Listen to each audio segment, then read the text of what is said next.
When Chris stands next to me, I'm gonna expose him. What's up guys and welcome. You are watching Fazi Fitness. So let's start this video with Romania Pro, as the men's open bodybuilding is scheduled today. So let's talk about the update of the guy who is the favorite to win this show, the best from Brazil, Rafael. So a whole lot of people are calling him out for pulling out of this year's Pro, and they are saying that it was a cowardly act, especially when you look at it from this perspective, that he is gonna do this upcoming Big Man weekend, which is happening 2 weeks later in December. The thing is, him losing to Chris Bumstead, that won't be a good look for him at all, as he is a top 8 guy in the world in the men's open. So Neil Hill, his coach, he is there in Romania in person with Rafael to make sure that the man is on for this one. Now I have got to say, he does look pretty impressive in his latest physique update, hitting the most muscular shot. So let's just hope it's not a mirror picture and Rafael shows up really shredded and absolutely ripped on the stage. Now I personally think that he looked better during his Arnold Ohio prep, and if he can duplicate that same look, he is gonna win today. It is his show to lose, no matter what kind of a look, what kind of a package Akeem Williams brings to this year's Romania Pro stage.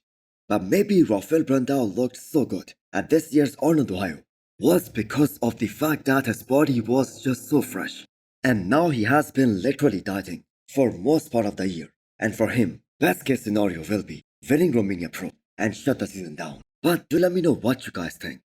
What kind of a look are you expecting from Rafael? Next up is the physique update from Marcelo, aka Horse MD. So the fans are so quick to call out Nick Walker for his wide waistline.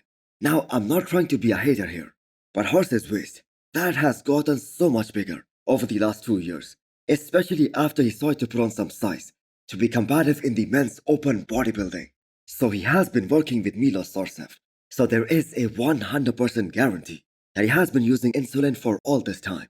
While Milos does have a perspective that insulin doesn't thicken your waist, but guys like Dorian Yates and Dennis James, who both used insulin during the later part of their careers, they have said it publicly that the insulin did nothing good to their physiques except blowing out their waistline. So for Horse MD to do really great, really shine out in all of these upcoming shows, he needs to be more conditioned, he needs to be more shredded, and secondly, he needs to watch out his midsection. Now that leg update that Horse MD put out, that I have to say looked absolutely insane, but we already knew that. I mean, his quads are some of the best in the entire men's open bodybuilding roster. So a Brazilian page, they posted a back double biceps of Horse MD just 1 day out of Romania Pro.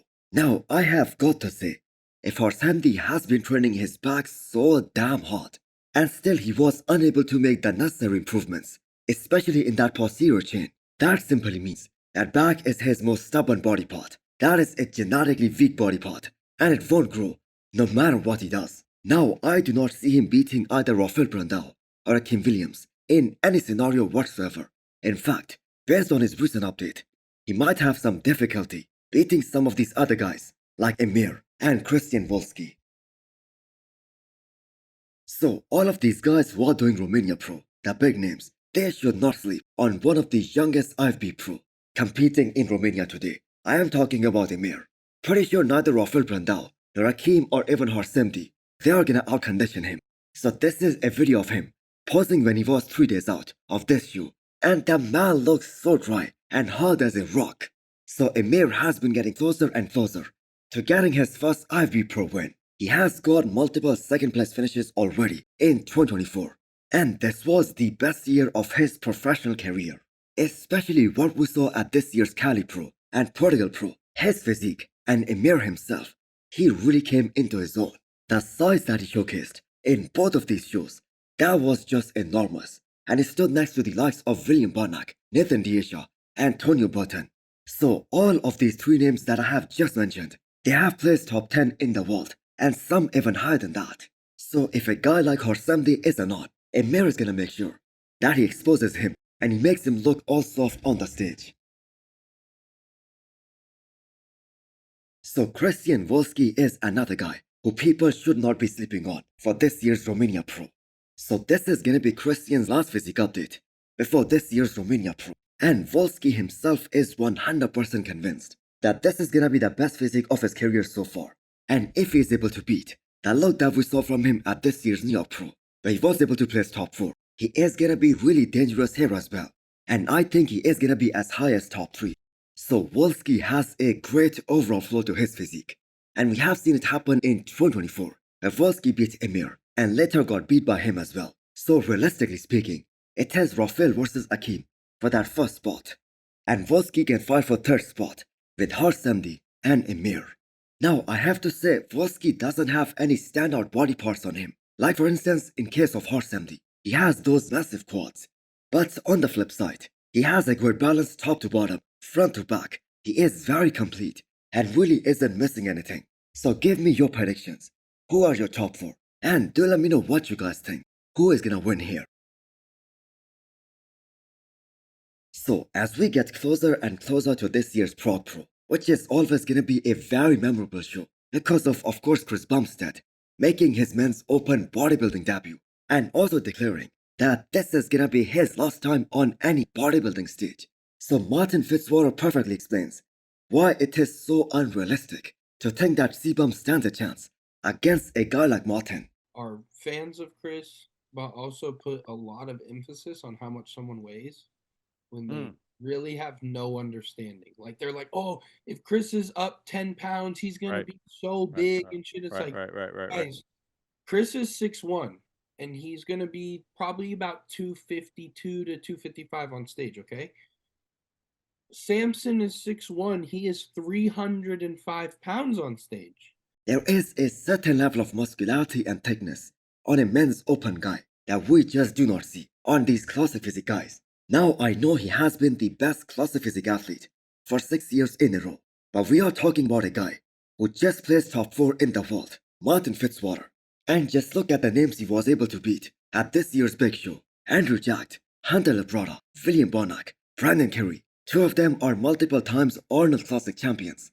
So that only explains one thing.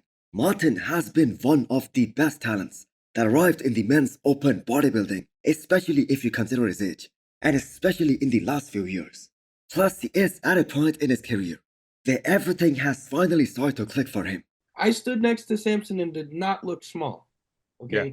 When Chris stands next to me, I'm going to expose him on what it looks like to have a frame filled out. It's just the difference there. So unless he decides to put on 15 pounds of muscle in just 1 calendar year and blurs out all his lines, loses his aesthetic look, he can very well be a future Miss Olympia. So it turns out that the Persian wolf, Hadi Chupan, he doesn't only care about bodybuilding and winning that Olympia title for Iran. He does care about his looks as well. And that is why Hadi Chupan is gonna have a hair transplant. And I have got to say, that man looks pretty badass in that bald look as well. But he's gonna have new hair the next time he steps on that Miss Olympia stage, which is of course gonna be next year. So there is a lot of suspense and curiosity about the personality of Hadi Chupan, because all we see is a warrior who trains like an absolute animal in the gym. A man who is just focused on being the best bodybuilder in the world. But there are of course some traits of his personality that we do not know. It's crazy if you think about it, that Hadi Chupan did everything in his power, everything he was supposed to do, to be the second only man in the bodybuilding history after Jay Cutler to lose the Olympia title and win it back again. And we have to keep in mind, he did beat the reigning Miss Olympia. So the bodybuilding world, including Hadi himself, just wasn't prepared for Samson Dauda at his very best. So Hadi Chupan as a bodybuilder, he has been very unlucky. This guy could have won the Olympia back in 2019 as well, and in 2023, and nobody would have complained. So hit the thumbs up button if you liked the video, and smash the subscribe button if you wanna come back for more. Thanks for watching.